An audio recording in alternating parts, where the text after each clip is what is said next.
For over 20 years, Groundwork Trusts have been working to create healthy, thriving, and resilient communities for everyone. Founded on a model originally developed in the United Kingdom, Groundwork USA is an affiliated network of place-based organizations that work to undo the legacy of environmental injustice, improve public health, and revitalize urban neighborhoods. Hi, I'm Heather McMahon, CEO of Groundwork USA. Today, there are 21 trusts working in urban communities across the country to drive grassroots environmental improvements.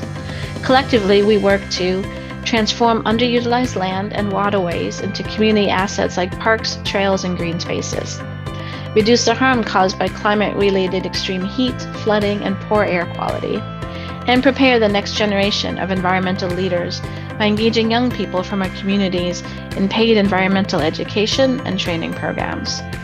The work in each city is shaped by the unique needs of the community, but we are united in our shared pursuit of changing places, changing lives, and changing systems. By taking a people-centered approach, the process of changing the built environment opens opportunities to change lives and create new and better systems where people have the power to self-advocate for a more resilient, healthier future. We're really interested in changing the way that people's relationship is to land. And part of that reason is that land is a vessel for our values. When we make a decision to use land in a way that's profit motivated versus as a public asset versus completely decommodified, that is putting a line in the sand about where our values are. And our values rest with the people's relationship to that land. Our values rest with the opportunity for full enjoyment of and living in harmony with that land.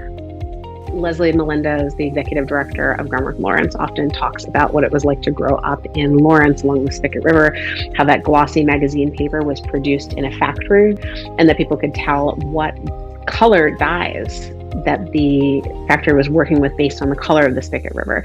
And one of the things I really appreciated when I started working at Groundwork was walking up the Spicket River Greenway and identifying the different ways in which the remediation of that brownfield site and the repair and restoration changed folks' relationship to the land.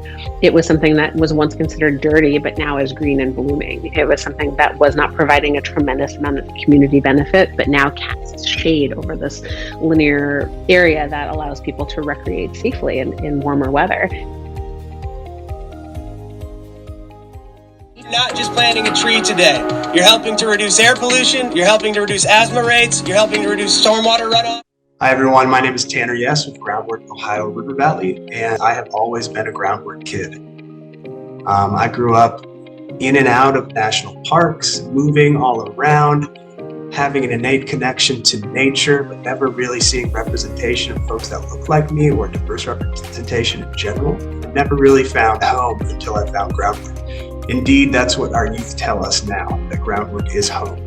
Today at Groundwork Ohio River Valley, we run one of the nation's largest youth environmental justice green workforce programs, employing about 200 youth per year on projects that benefit themselves and their community.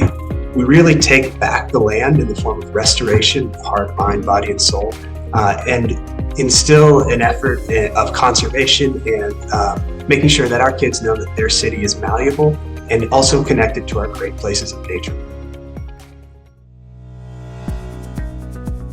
The big part of systems change is not just looking to remediate that land and fix the harm as it exists right now, but to take a deep dive into why things look the way that they do so that we can prevent that harm from happening again in the future.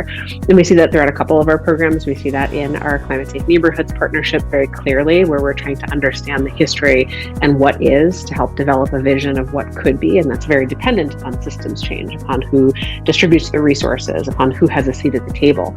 We see the same thing in our brownfields redevelopment work.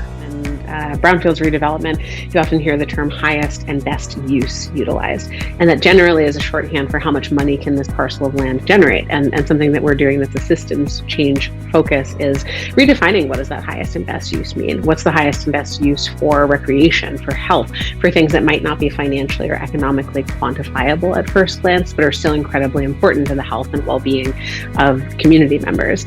I think we see that systems change in our youth program as well, not just training folks to come in and do a singular part of a job, but to understand the full life cycle of how to do permitting and understand the way their local government functions and interact and engage with residents about siting the right type of infrastructure. And I think that one of the things that's unique about the way that Groundwork USA and the network runs is that the information, the skills, the resources constantly are running both ways.